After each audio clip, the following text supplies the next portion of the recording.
Chapter 11. Mathael's opinion about the nature.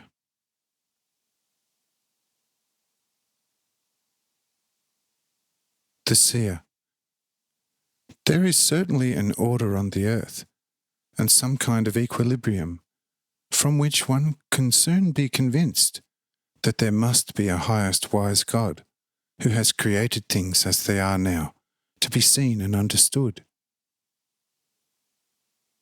But on the other hand, one often notices again an unlimited disorder and immeasurable capriciousness, so that one had to say to oneself in the end, yes, there is finally no God.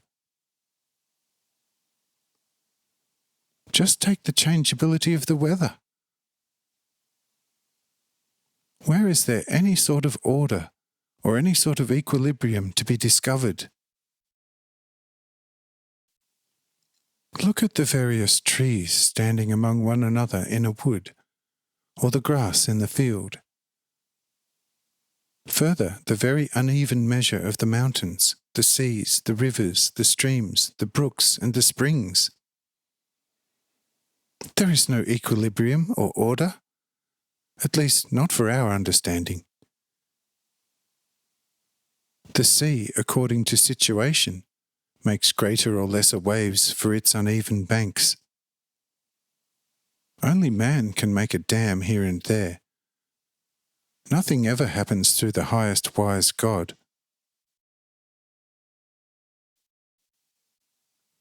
So man just creates a sort of ordered garden and orders the vines and the fields, and he recognizes only the noble fruits and cuts them away from the ignoble ones, cares for them and makes them useful. But where is there a garden of any order on the whole earth, which God has laid himself? Where an ordered river? The plates of the earth lie so chaotically that one can only see the blindest power of pure fate. Terribly little is seen of any all-powerful divine wisdom, and you can do what you want, or think whatever you can and want, and it never happens that they say to us, "Look, there is a quite competent order of God." Yes, everything taken individually would obviously have very meaningful traces of some original divine power and ordered wisdom. But if one then observes the occasional muddle of the created things, so it seems to me, God has either become tired of order, and either takes little or no care of all the creation at all, as it seems to some, or he doesn't exist at all. Instead, the accidentally created somethings, after eternities in the endlessness of space, form themselves gradually, according to their natural laws, created through their accidental existence, into things of some weight, gradually expand, in time become worlds, suns and moons.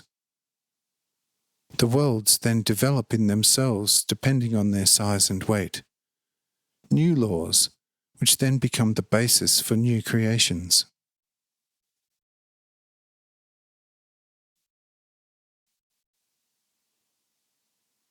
The more varied yet necessary things gradually became, and more developed on a heavenly body, the things gradually became, the more different, if smaller things had necessarily to follow.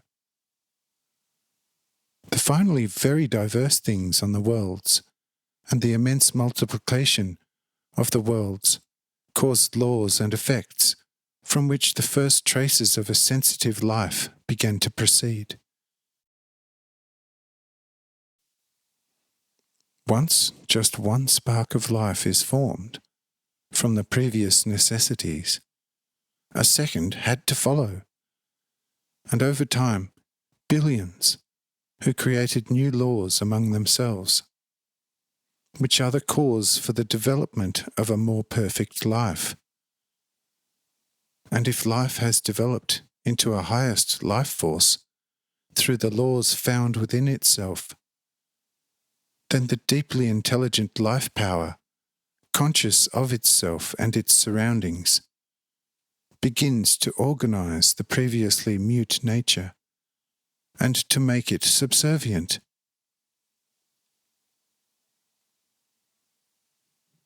But if everything came into existence in this quite natural way, then certainly there are only life forces under highly different degrees, from the smallest mosquito to that perfection of life which the more instructed man calls the divine.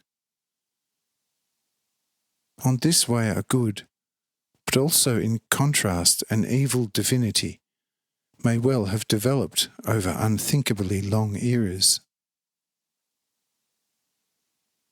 Once the two divinities have developed, they must exist as counterpowers until most probably the evil power, according to our moral conceptions, is taken up by the more powerful good to make ordered contrasts, out of which marriage after an unthinkably long time, then everything that is still mute, unconscious and dead will cross over to a full life with free will and free consciousness.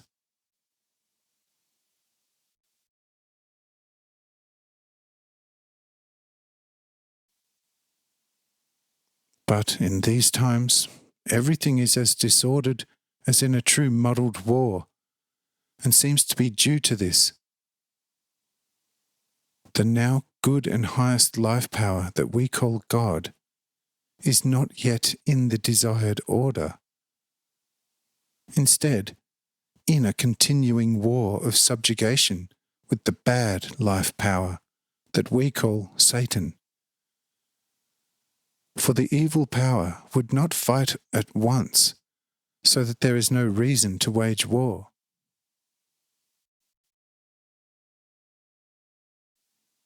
Satan must, however, have a mute pleasure in good, and therefore wants to place the whole positive life force beneath him.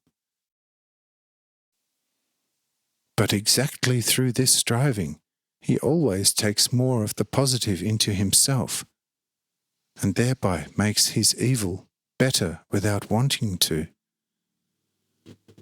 But thereby more order comes into his being, more consciousness and correct insight, and he can finally do nothing else but to totally give in, because he cannot prevent through his nature and his drive that he would not be constantly be defeated.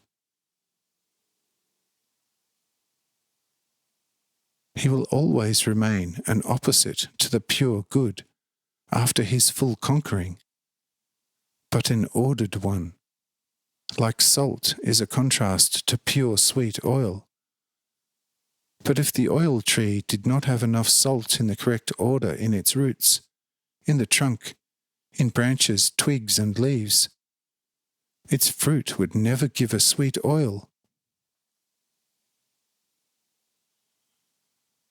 I am losing myself now somewhat in explanations which certainly cannot be understood by you in the way they deserve to be understood. But that doesn't really matter, for it is not like me to want to deceive you with untruthful teaching. Instead, just as a hypothesis, to which a soul is led through many and unbearable sufferings, in which it receives no lessening despite all pleading with God. The soul, or the actual primitive intelligent power of life, becomes brighter through great suffering and pain of the body. It sees and hears everything that lies far from the eyes and ears of a natural human. And you mustn't wonder if I make mention of several celestial bodies. For my soul has seen it better and more clearly than you have ever seen this earth, or will ever see in this life. and therefore I can inform you with good reason about everything which it has seen in endless space. But now, an end to everything, and tell us what we should do now, for we cannot possibly remain here.